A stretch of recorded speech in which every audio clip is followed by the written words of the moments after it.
गौतम अडानी पर Hindenburg research report एक ऐसा दस्तावेज है जिसने हाल के दिनों में महत्वपूर्ण ध्यान आकर्षित किया है। यह एक खोजी शोध फर्म के निष्कर्षों का विवरण देता है जो भारत के सबसे धनी व्यक्ति गौतम अडानी के व्यवसाय प्रथाओं में तल्लीन है।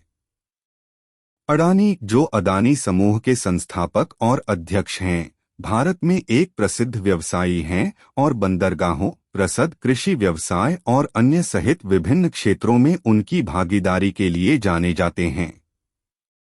हालांकि हिंडनबर्ग रिसर्च रिपोर्ट का आरोप है कि अडानी ने अनुकूल उपचार और सरकारी अनुबंधों को सुरक्षित करने के लिए भारत सरकार के साथ अपने संबंधों का उपयोग किया है और उनकी कंपनियों का पर्यावरण और वित्तीय अनियमितताओं का इतिहास रहा है।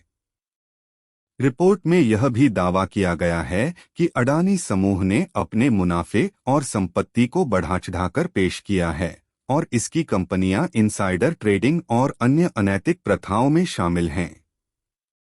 इस रिपोर्ट ने भारत में काफी बहस और विवाद को जन्म दिया है, जिसमें कई लोगों ने अडानी की व्यावसायिक प्रथाओं की गहन जांच की मांग की है।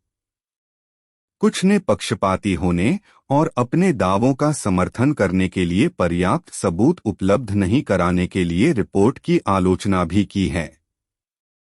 हिंडनबर्ग रिसर्च रिपोर्ट में किए गए दावों की वैधता के बावजूद यह ध्यान रखना महत्वपूर्ण है कि इसने भारत के धनी और प्रभावशाली व्यक्तियों की व्यावसायिक प्रथाओं में अधिक पारदर्शिता और जवाबदेही की आवश्यकता पर प्रकाश डाला है।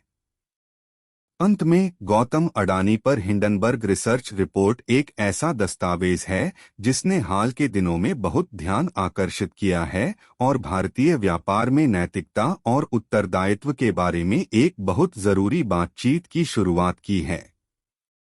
रिपोर्ट में किए गए दावों की वैधता बहस का विषय बनी हुई है, लेकिन यह स्पष्ट है कि उन्होंने महत्वपूर्ण प्रश्न उठाए हैं जिन पर ध्यान देने की आवश्यकता है।